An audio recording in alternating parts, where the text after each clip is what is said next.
Maayong adlaw kaninyong tanan. Hello everyone, hello mga ka-sister ko. For today's video is maadto mi sa Minteryo kay birthday sa akong manghod nga ni panaw na last 2019. So birthday niya today, June 13, 2024. And ika-32 na niya karong adlaw. So ingon ani ang panahon nato karon, medyo dag-om siya, dako kayong dag-om diri sa Aurora, Zamboanga del Sur. Diri particular gyud sa among lugar sa Zamboanga del Sur. So ingon ani ang panahon diri guys. And finally, naabot na kita diri sa among lungsod sa Aurora. And kung nakita niyo medyo dag-om na siya, no, kaulanon na kaayo guys. Kaulanon na kay karong panahon na kay ting ulan na baya. So sagunso na ang pag-ulan karon. So before ta mo proceed sa minteryo, palit sa tag cake diha atong palitan ang atong manghod og cake, may na lang no. Kay katong buhi pa siya. Katong mag-birthday ko, every time mag-birthday ko, lagod siya pag-gift nako, lagod siya pa-surprise nako. So mahimduman na nako unsa ka buutan ang akong manghod ug unsa ka sweet nako sa una. Kani siya nga manghod nako nga nag-birthday karon nga ni panaw na isa na siya sa pinaka-close na ako nga manghod. Isa na siya nga pinaka-close na ko nga igsuon. Kanang every time magkuyog ning duha, maalaan gyud nga uyab niya tungod sa among ka-sweet kay kaning siya mga manghod god.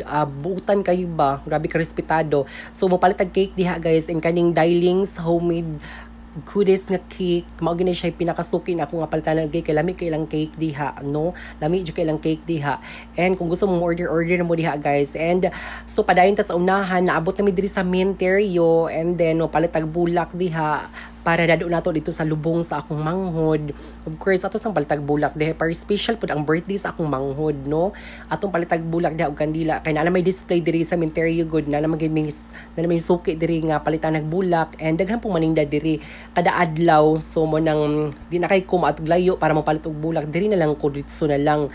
So kana akong gipalit nga bulak guys, tag 100 na siya, baratuhon na siya nga bulak. At least man lang, di ba? At least man lang mas special ang birthday sa tong manghod. And kana siya guys, ni ulan na gyud siya sugod guys, ni kuan na gyud ni talisik na gyud siya gyud mo na magpayong tapadong dito sa pasulod sa lubnganan sa akong manghod. And finally kay naabot na gyud mi diri sa lubnganan sa akong manghod diha, mao na yung pansyon diha guys. Medyo pag nato na fix diha, pag nato na ayog maayog kay o pati budget karon, and punpuhon basta hindi ay maglambo mi sa mong vlog ato nang mapalitan, ato nang mapanindot ang iyahang pansyon diha, mapalitan ta ng mga kanang concrete nga mga kuan nga mga materials. So ingon ana sa nakaron ang sitwasyon diha sa akong manghod, and naapod diha gilubong akong lolo, akong lula, ang auntie nako igsuon sa akong mama, and akong igagaw. So diha giusara diha kay kanang gipalit manguna na mga yuta diha god. So inana ra kagamay ang yuta nga napalit namo diha sa Minteryo. So ngunang diha giusara na mog kanang lubong tanan, or katong akong lulug-lulam balik kanang bukog na siya nga gikalot din gibutang ra diha. So mo na siya nagpalitag cake. Happy birthday in heaven Dave. Ang alam gud sa akong manghod kay Dave. Bali ang iyang angga Dave. Ang iyang real name kay ni Diva. So Dave gyud ang nanon ani nga pangalan diri sa among lugar, which is pinakabuutan nga igsuon. Yung ana na ako kalabang akong igsuon every time magkuan siya, mag 5th anniversary, magpahinumdum, every time mag-birthday siya, isa jud ko nga maadto sa Minteryo. Isa jud ko nga muuna og adto sa Minteryo para lang managkot niya, inana, para mangumusta. Of course, pinaka-love na kong igsuon. Isa sa pinaka-love na kong igsuon. And ayan guys, medyo nibunok ang ulan diha. So natrap mi ni Chris manang ato sang dagkot kandila diha ang akong manghod. And after ana guys, sa manguli na sad mi kay wala pud ko sa akong condition karon, naapod ko yung sakit ng gidaladala gibati, pero anahan lang gikumentaryo gyud para lang gyud maduaw na ako akong manghod, or para lang gyud makumusta na ako sa iyang birthday karong adlaw, no?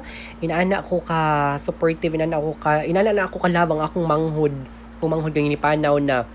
So si Chris pud grabe pud kabuutan, grabe ka supportive ni Chris nga murag nahog na pud ni iyang kuan, iyang tito. iyang tito. So yun na guys, that's all for today's video. Babush!